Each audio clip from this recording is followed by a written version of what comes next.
గౌరవనీయులు మేడ్చల్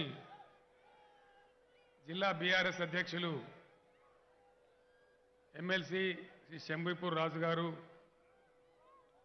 గౌరవనీయులు స్థానిక ఎమ్మెల్యే రాష్ట్ర మంత్రివర్యులు పెద్దలు శ్రీ సిహెచ్ మల్లారెడ్డి గారు, మన కుత్బుల్లాపూర్ యువ నాయకులు ఎమ్మెల్యే శ్రీ వివేకానంద గారు,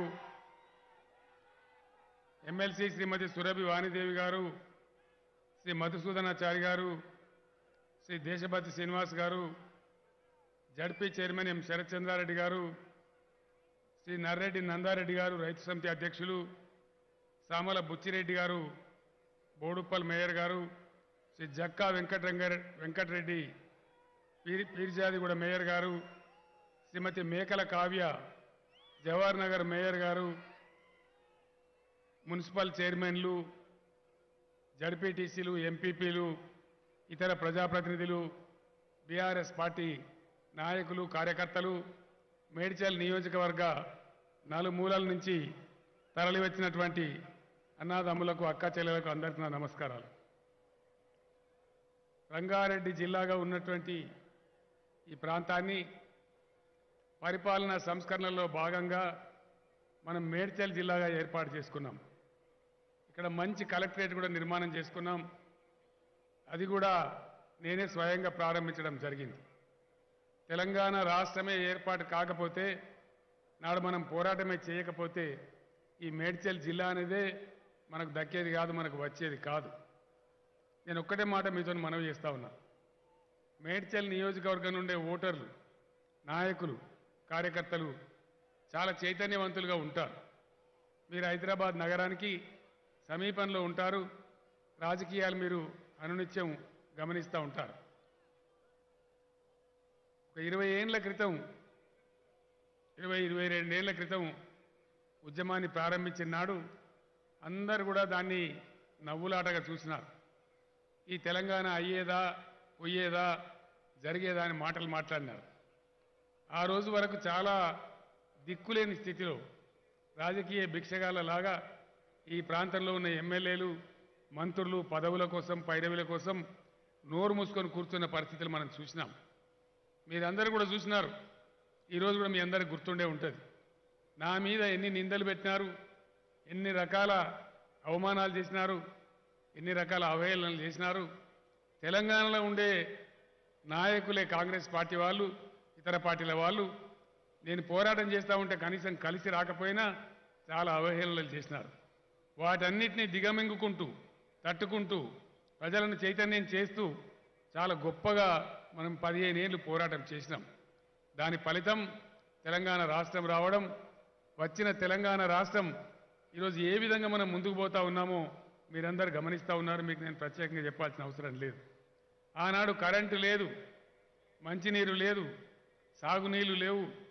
ప్రజలు వలసపోయి బతకపోవడం, ఎక్కడెక్కడనో పాలమూరు లాంటి జిల్లాలు సగానికి సగం ఖాళీ అయి బొంబాయి లాంటి ప్రాంతాలకు పోవడం చాలా హృదయ విదారకమైనటువంటి దృశ్యాలు. భూదాన్ పోచంపల్లిలో ఒకటే రోజు 7 చేనేత కార్మికులు చచ్చిపోతే అక్కడికి పోయి నేను మాట్లాడి దుఃఖపడి ఆనాడున్న ముఖ్యమంత్రిని జోలబట్టి అడిగినా కూడా ₹1 కూడా మనకు సహాయం చేయలేదు. అంటే అంత దుర్మార్గమైనటువంటి పరిపాలన కొనసాగేది.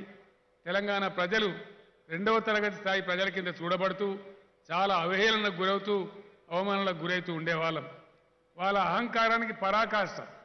శాసనసభ సమావేశాలు జరుగుతుంటే ఆనాడున్న ముఖ్యమంత్రి కిరణ్ కుమార్ రెడ్డి లేచి తెలంగాణ ప్రాంతానికి ₹1 కూడా ఇవ్వను, ఏం చేస్తారో చేసుకోండి అని మాట్లాడితే ఒక్క కాంగ్రెస్ ఎమ్మెల్యే కూడా కనీసం లేచి తెలంగాణ ప్రాంతం వాడు అట్టెట్లంటారండి ముఖ్యమంత్రి గారు అని ప్రశ్న చేయలే. అంటే బానిసల్లాగా పడి ఉండి నోర్లు మూసిండ్రు కాబట్టి అంత దుస్థితి మనకుండేది. 1956లో ఒక చిన్న పొరపాటు జరిగి ఆనాడు కూడా మన తెలంగాణ కాంగ్రెస్ నాయకులే కేంద్రానికి లొంగిపోయి తలకాయలు గంగిరెద్దుల్లాగా ఊపితే 58 ఏళ్ళు మనం గోసపడ్డాం. 58 సంవత్సరాలు చాలా భయంకరమైన బాధలు అనుభవించినాం. మనకు మంచినీళ్ళు కూడా లేనటువంటి పరిస్థితి ఆనాటి వాళ్ళు సృష్టించినారు.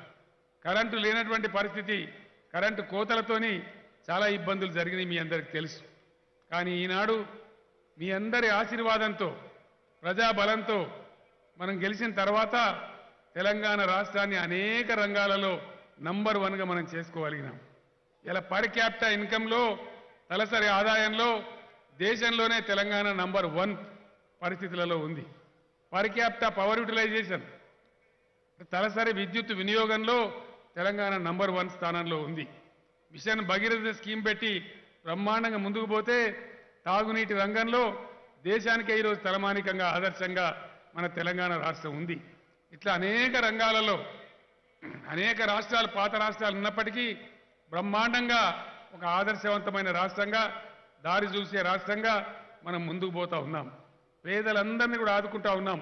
మన కులం లేదు, మతం లేదు, తెలంగాణ బిడ్డలందరూ మనవాళ్ళే అనే భావనతోని అటు రైతాంగాన్ని కానీ ఇటు పట్టణ ప్రాంతాల్లో ఉన్న పేదలను కానీ ఆదుకుంటూ ముందుకు పోతా ఉన్నాం. మీ అందరికీ తెలిసి ఇప్పుడే మల్లారెడ్డి గారు చెప్పినారు, మాకు ఒక 26,000 ఇండ్లు వచ్చినాయని చెప్పినారు.